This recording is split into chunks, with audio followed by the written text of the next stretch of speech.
Buen día, estimados participantes. A continuación presentaremos varios métodos para valoración de empresas, dentro de los cuales uno de los más usados es el método de descuento de flujo de efectivo.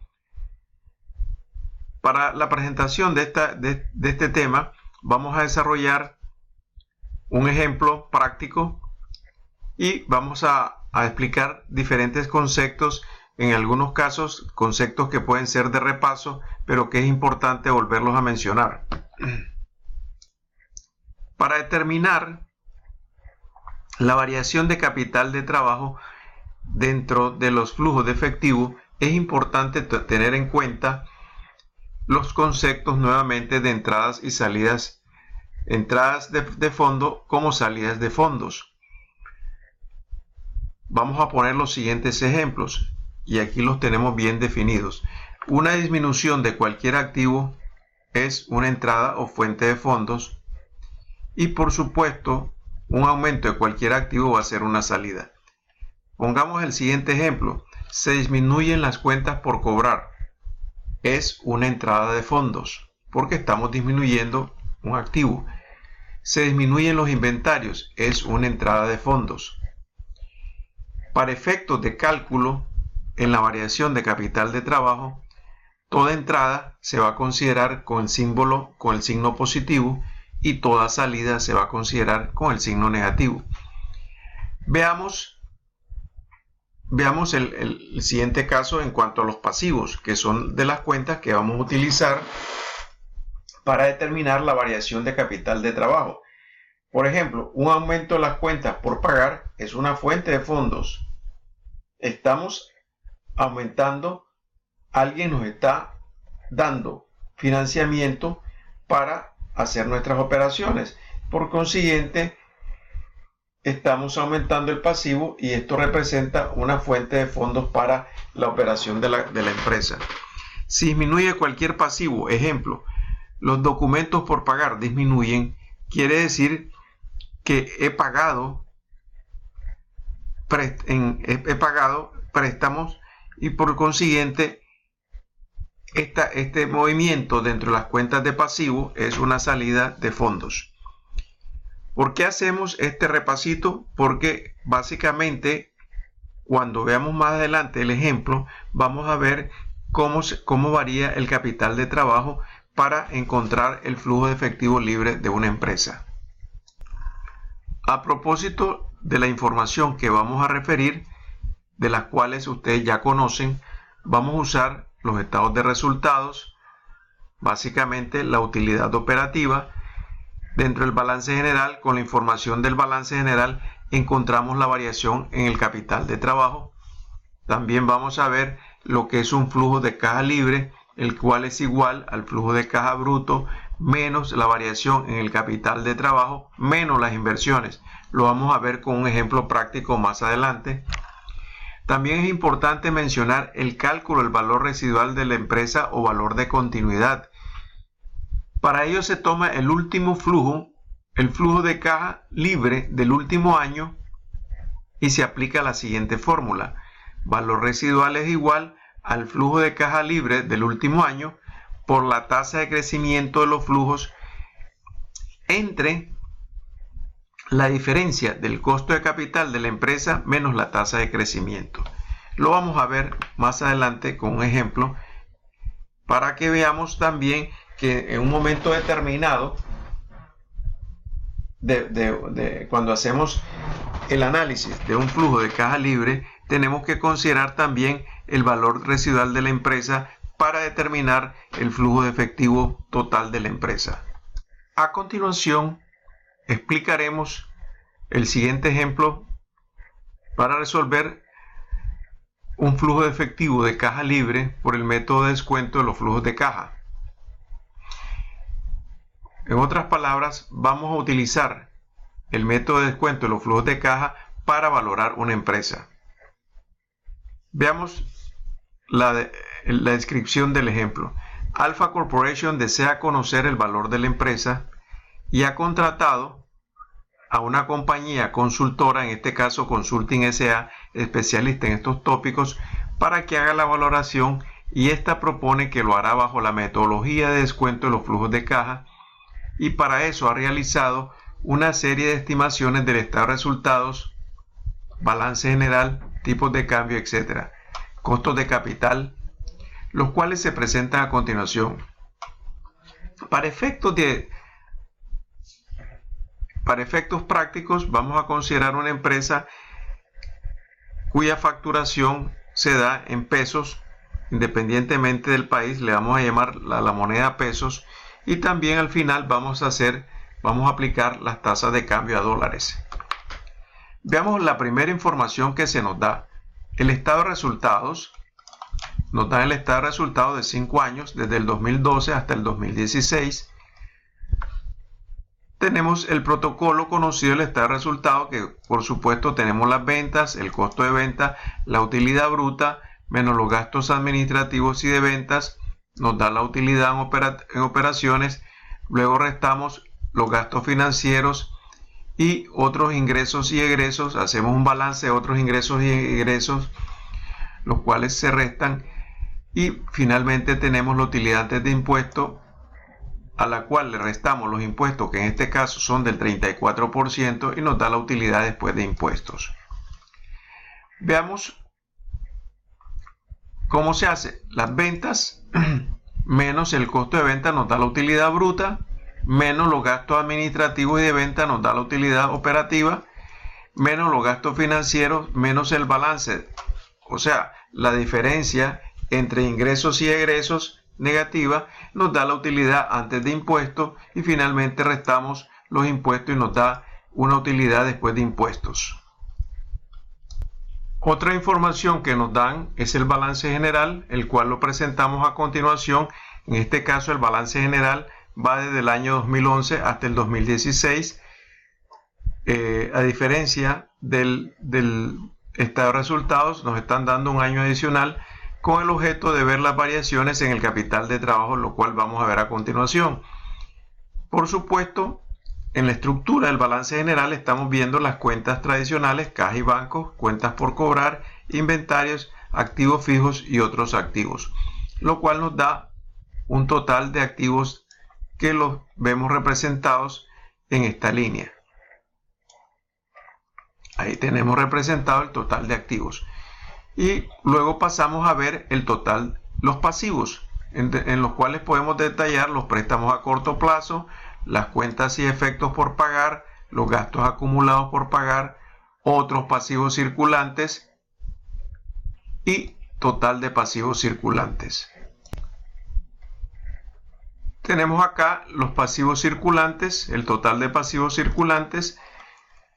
Luego sumamos los pasivos a largo plazo, que son las deudas a largo plazo y otros pasivos a largo plazo, totalizando los pasivos a largo plazo 71, 88, 104, 122 mil, etc. Luego calculamos el total de pasivos sumando los pasivos a corto plazo, en este caso 121 más 71 nos da el total de pasivos total de pasivos tanto de corto como largo plazo. Después viene la parte de patrimonio, que en este caso es 107, 132, etc. Y finalmente totalizamos para cuadrar el balance pasivo y patrimonio, lo cual da un total, como podemos ver, está sumado acá 300, 326, etc. Este pasivo más patrimonio ya nos cuadra exactamente, si podemos ver acá, nos cuadra con el total de activos.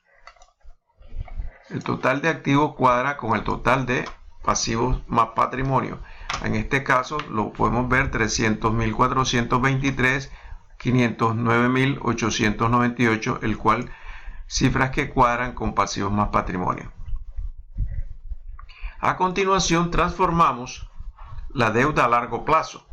La deuda a largo plazo la transformamos con estos tipos de cambio, el cual definimos acá. Para el año 2011 4.3, para el año 2012 8, para el año 2013 10, para el año 2014 10 y para el año 2015, perdón, para el año 2016 12, para el año 2015 10, para el año 2014 10, para el año 2013 8 y para el año 2012 4.3. Transformamos la deuda a largo plazo, que es igual al F41, que es este 71, este es la pasivos a largo plazo, que son las deudas a largo plazo. Los transformamos, los dividimos entre el tipo de cambio y obtenemos la deuda a largo plazo en dólares. Aquí obtenemos la deuda a largo plazo en dólares. En este caso, por ejemplo, en el año 2012 hemos dividido F41, que es total de pasivos 88.257 entre 4.3, nos da 20.525.000 dólares. Todas estas cifras están en millones de pesos y en millones de dólares. Entonces, para adelantar, acá más adelante vamos a necesitar el valor presente de las deudas. ¿Cómo calculamos el valor presente? Usamos la función VAN. Nos vamos a la función VAN, VAN,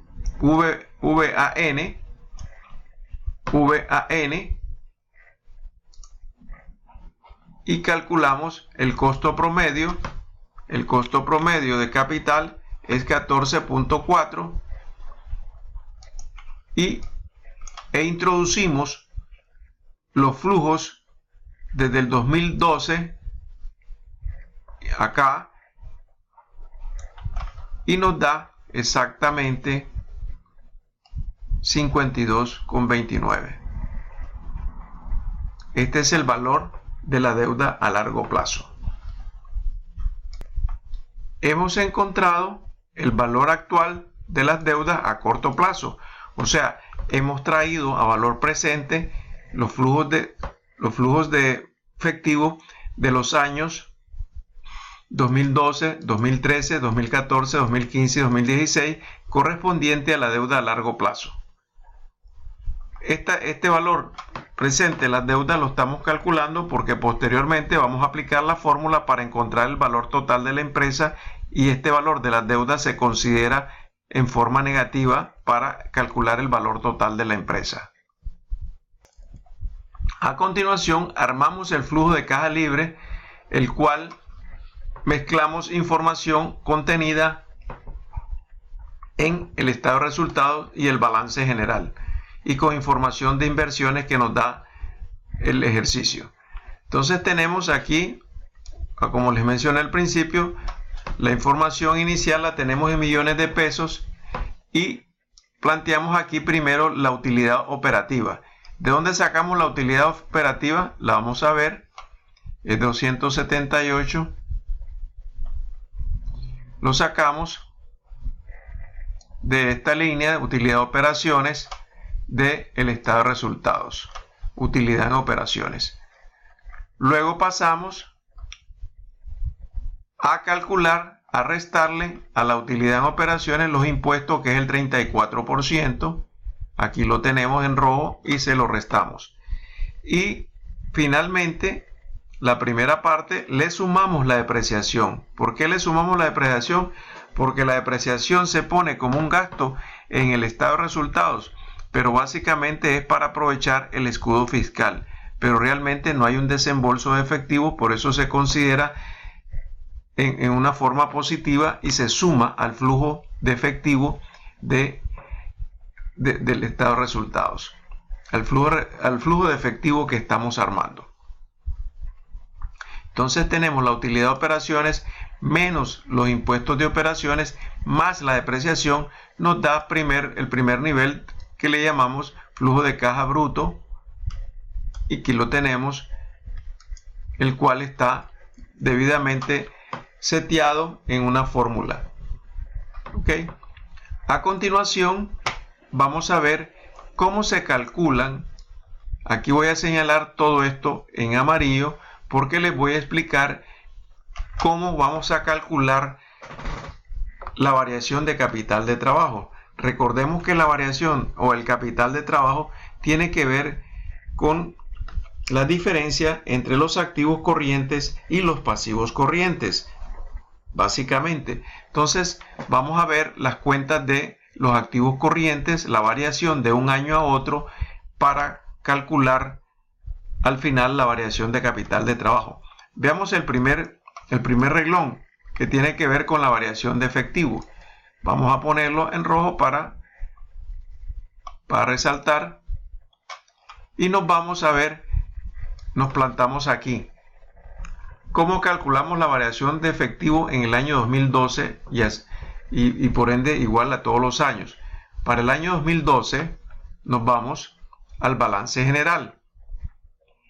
¿Qué hacemos? Si nos damos cuenta acá, entre el año 2011 y el 2012 hay un crecimiento, un aumento del activo. De acuerdo a la tablita que vimos al principio de la charla, todo aumento de activo representa una salida de fondos. Entonces, por consiguiente, como hay un aumento, la simbología que se va a poner va a ser negativa. ¿Y qué valor vamos a poner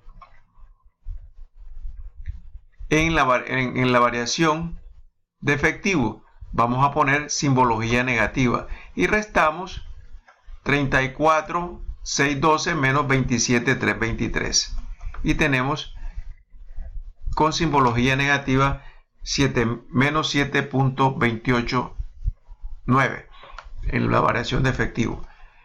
Ahora veamos la variación de cuentas por cobrar. Nos vamos y lo ponemos en rojo y nos vamos a ver qué sucede con las cuentas por cobrar. ¿Qué sucede con las cuentas por cobrar? Las cuentas por cobrar disminuyen de 57,74 menos 56,326.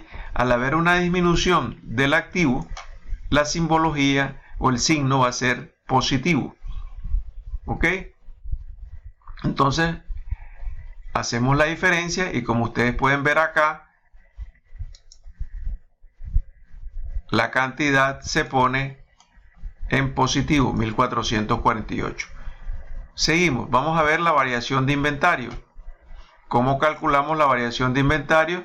La ponemos en rojo, nos vamos a ver cómo variaron los inventarios y vemos acá que entre el año 2011 y el 2012 hubo un incremento de los inventarios, lo que significa que tenemos un incremento de los inventarios, una salida de fondos.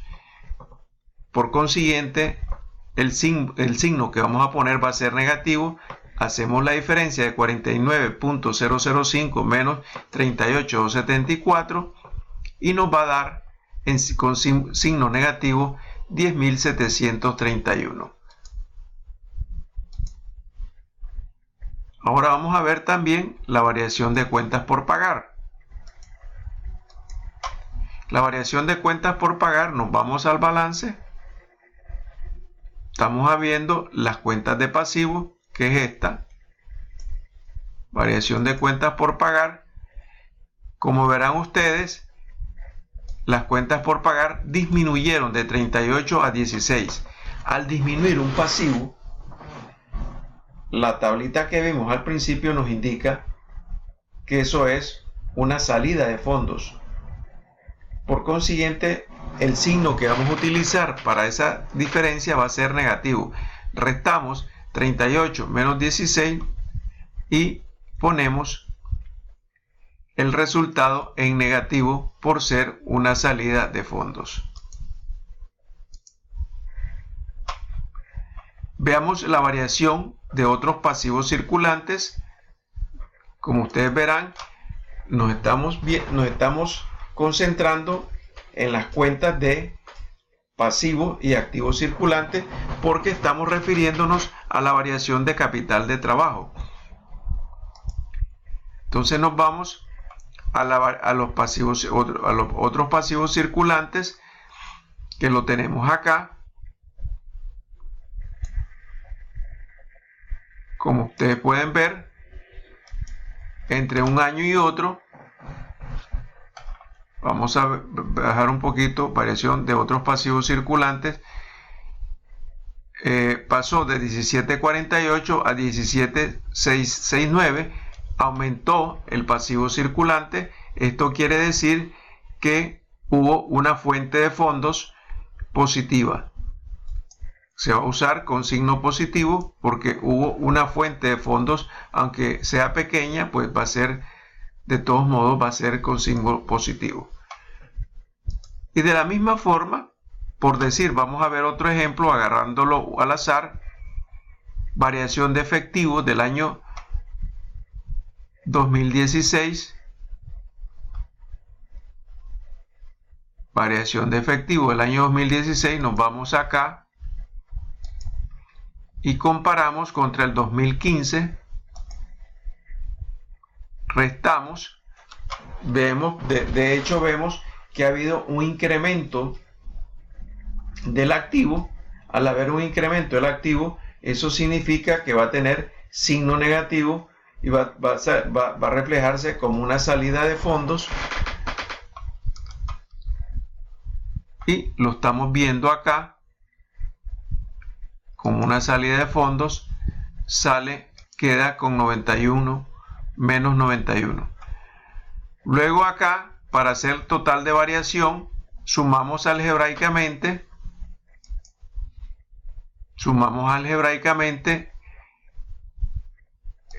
todas estas cantidades, las cuales ustedes pueden ver están enmarcadas en una fórmula para que lo puedan revisar.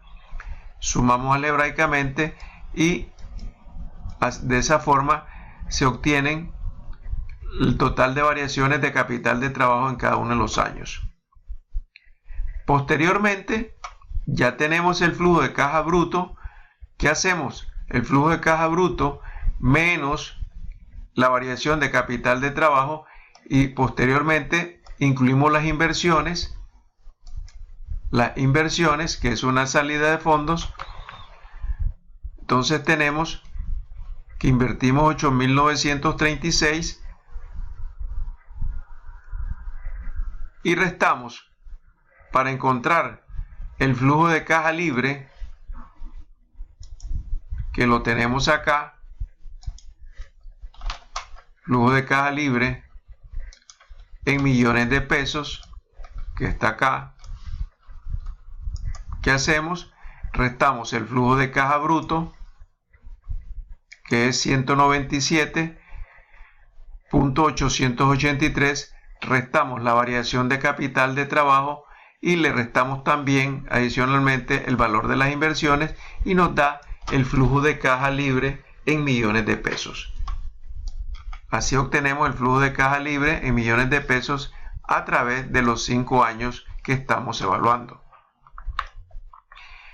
Para encontrar el flujo de caja libre en millones de dólares, hacemos una simple división, porque estamos considerando acá el tipo de cambio 4.3, 8, 10, 10 y 12, y hacemos una división del flujo de caja libre en millones de pesos entre el tipo de cambio, y nos da este resultado que tenemos acá, y así obtenemos el flujo de caja libre.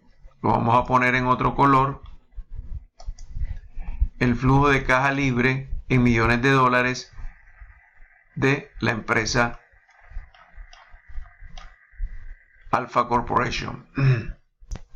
Aquí ya teniendo el flujo de caja libre en millones de dólares, ya tenemos básicamente la primera información. A continuación, como ustedes verán, aplicamos, aquí copiamos esos datos, con excepción del quinto año, el cual explicaremos. Al quinto año le vamos a sumar el valor residual de la empresa en ese año. ¿Qué significa el valor residual de la empresa?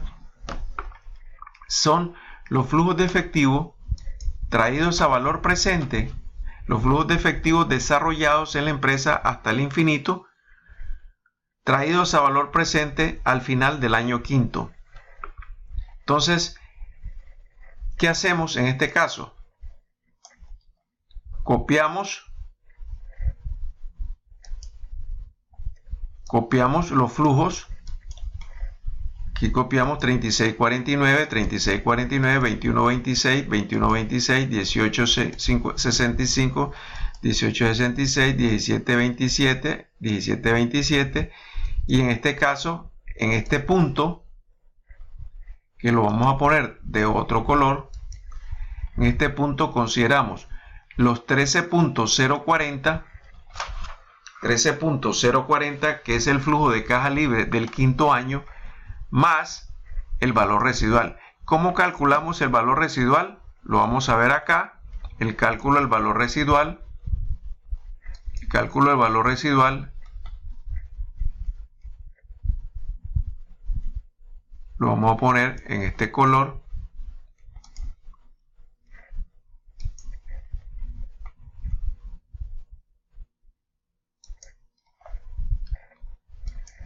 Como dijimos, el flujo de caja, el flujo de caja libre del periodo 6 va a ser igual al flujo de caja libre del periodo quinto por 1 más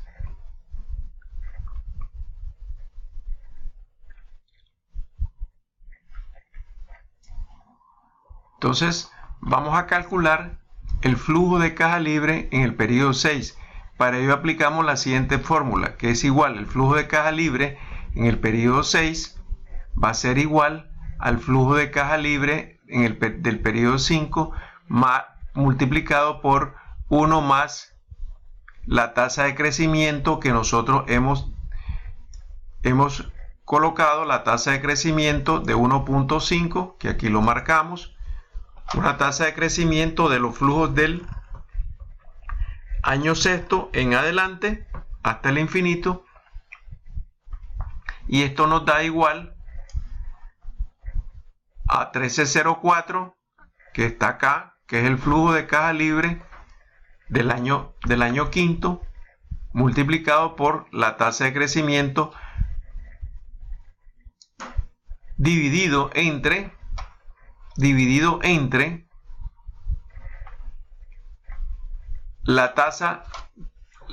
el costo de capital, que en este caso nosotros hemos calculado el costo de capital promedio 14.4 acá,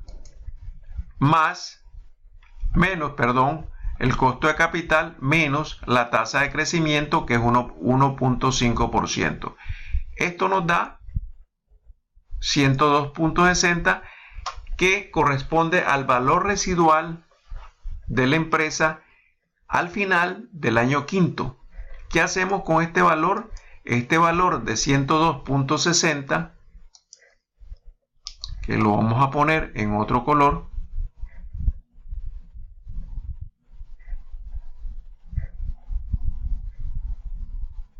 voy a ponerlo en otro color.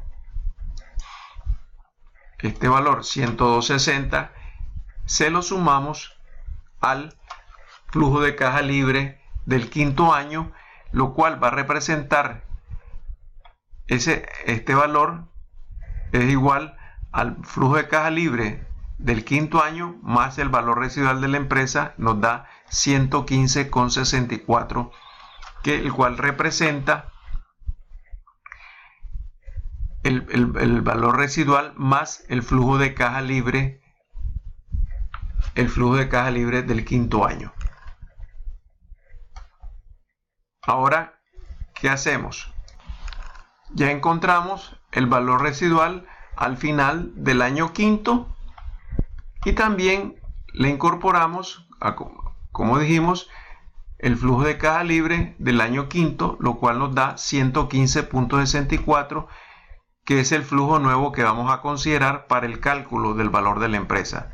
Adicional, vamos a dar los siguientes datos que tiene que considerar el ejercicio. el costo de capital para los años 2012, 2013, 2014, 2015. Tomamos el costo de la deuda externa, o sea, cómo nos estamos financiando.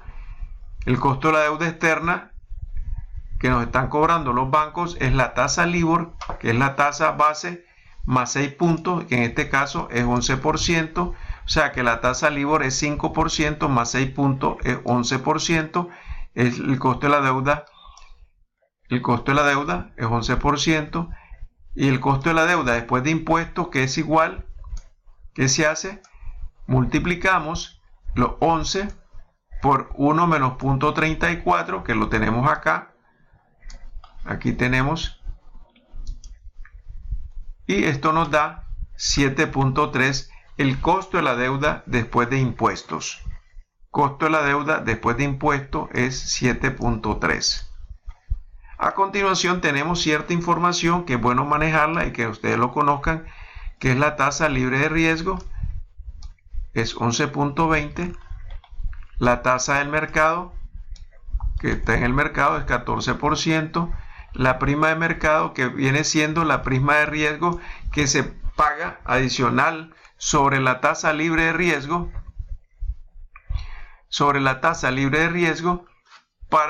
dependiendo del nivel de riesgo que tiene la inversión.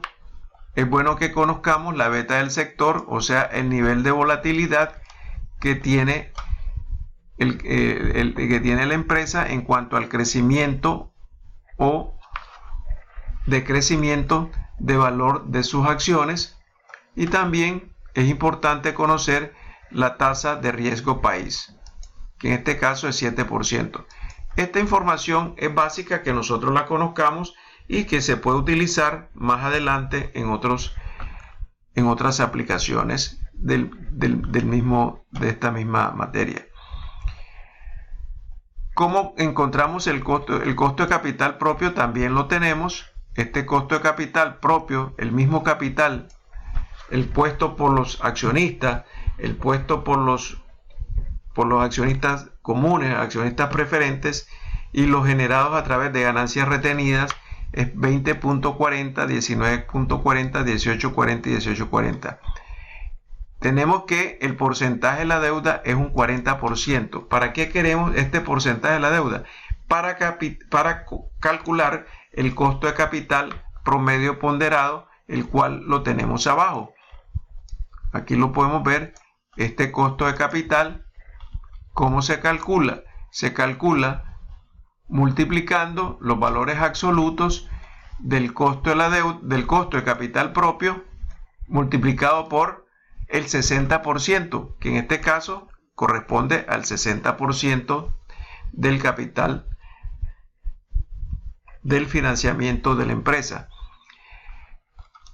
Este se multiplica 20.40 por 0.60 y se suma 7.3, que es el costo de la deuda después de impuestos, multiplicado por el 40%, y de este modo estamos obteniendo el costo promedio de capital.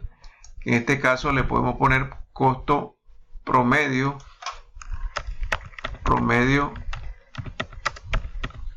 ponderado de capital. Y tenemos estos datos que son calculados de la misma forma. En este caso, ¿qué hicimos? Multiplicamos el costo de capital propio por 60%, porque el capital propio aportado es 60%, y el porcentaje de deuda 40%, lo multiplicamos por el costo de la deuda después de impuestos, y eso es lo que nos da el resultado del costo promedio ponderado de capital en este caso. Luego, para efectos de cálculo de todos los años, sacamos un promedio de todos los porcentajes de costo promedio de capital ponderado, y nos da que el costo promedio de esos años del costo promedio ponderado de capital es 14.40, el cual usaremos para el cálculo de los valores presentes, tanto de los flujos de caja libre como del valor de las operaciones de la empresa.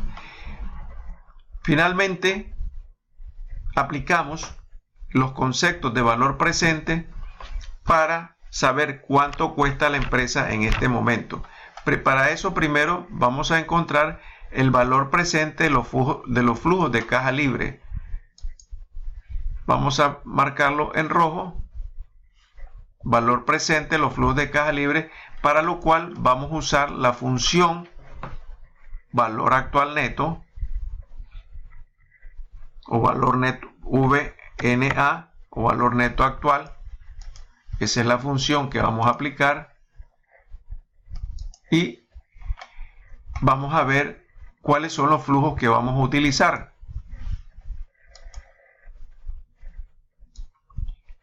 Entonces, aquí, como se fijan ustedes, aplicamos la tasa promedio que hemos definido ahorita, 14.4%, y luego nos vamos al flujo E64, que es este flujo. Agarramos del E64, flujo de caja libre, donde dice flujo de caja libre en millones de dólares, y nos vamos y recorremos todo este flujo. Primero, fíjense bien que estamos agarrando el flujo de caja libre en millones de dólares sin considerar primero el valor residual, y ese va a ser vamos a obtener allí el valor de 77.34, que es el valor presente de los flujos de caja libre. Flujos de caja libre. Fíjense bien, estos son los flujos de caja libre obtenidos de la operación. Ok. Ahora, para saber el valor total de las operaciones que incluya el valor residual y el valor presente de los flujos de caja libre, vamos a utilizar el flujo en donde aplicamos la tasa de crecimiento para el último flujo y encontramos que fue que sumamos el valor residual con el último flujo de caja libre. Para eso nos plantamos en donde dice valor de las operaciones y sacamos el valor neto actual también, donde ustedes pueden ver que aplicamos la tasa promedio, que es 14.4, y vamos a aplicar el flujo de caja, pero ya en este caso vamos a aplicar el flujo de caja que estamos encontrando con la tasa de crecimiento y donde hemos incorporado al final del año quinto el valor residual de la empresa. Le damos Go y obtenemos que la empresa tiene un valor de 129, el valor de las operaciones de la empresa en marcha, 129. Para encontrar el valor presente, el valor residual, básicamente hacemos la diferencia. Este valor presente, el valor residual, va a ser igual al valor de las operaciones, que es 129,71, menos el valor presente de los flujos de caja libre, 77.35, y nos da el valor presente del valor residual de la empresa. Ya tenemos acá el valor presente de los flujos de caja libre, tenemos el valor de las operaciones, o sea, de la empresa en marcha, en donde hemos incorporado también el valor residual de la empresa, que es importante considerarlo, porque el valor de las operaciones de una empresa incluye los flujos de caja libre normales referente a las operaciones, más el valor presente del valor residual de la empresa, el cual se calcula a partir del flujo de caja libre del último año, aplicándole una tasa de crecimiento y dividiéndolo entre la tasa promedio, el costo promedio de capital ponderado, menos la tasa de crecimiento. Luego, también, como ustedes saben, en la operación del negocio, como mencionamos, tenemos que encontrar también cuánto debemos. porque lo que debemos en un momento que estamos valorando la empresa no es nuestro. Entonces tenemos que encontrar el valor presente de la deuda y para eso nos vamos a aplicar también la función VNA, aplicamos la tasa y vamos a ver qué flujo es el que estamos considerando para las deudas. Para las deudas estamos considerando este flujo donde dice deuda a largo plazo en dólares. Hacemos el recorrido de los 5 años y nos va a dar el valor de las deudas, que es 52.294. Ya tenemos el valor de las deudas, ya tenemos el valor presente de las deudas, ya lo encontramos. Ahora nos queda ver cuál es el verdadero valor de la empresa, que va a ser igual a la diferencia entre el valor de la empresa considerando todas las operaciones menos el valor de las deudas, el valor presente de las deudas, que es igual a 77.42. Este es el valor presente de las operaciones. ¿Ok? Entonces el valor de la empresa, cerrando el caso, es 77.2, el cual podemos poner en otro colorcito para que se distinga bien. Y con esto llegamos a la conclusión de que el valor de la empresa en ese momento que se puede considerar es de 77.42. Otra metodología que se puede utilizar para calcular el valor de la empresa es llamada valor en rentabilidad por dividendos constantes y sin crecimiento de los dividendos de una empresa. Ejemplo, una empresa espera un dividendo de $3 por acción de forma indefinida. Si el rendimiento requerido sobre las acciones K es del 15% y la empresa mantiene en circulación 1,5 millones de acciones, ¿cuál será el valor de la empresa de acuerdo con el método de valor en rentabilidad por dividendos constante? En este caso los dividendos no tienen crecimiento. Entonces acá tenemos el valor de los dividendos, $3 por acción, el rendimiento requerido sobre las acciones, que es 15. Entonces el valor del dividendo total va a ser igual al número de acciones multiplicado por los dividendos de cada acción, o sea que vamos a tener un valor del dividendo total de 4,5 millones.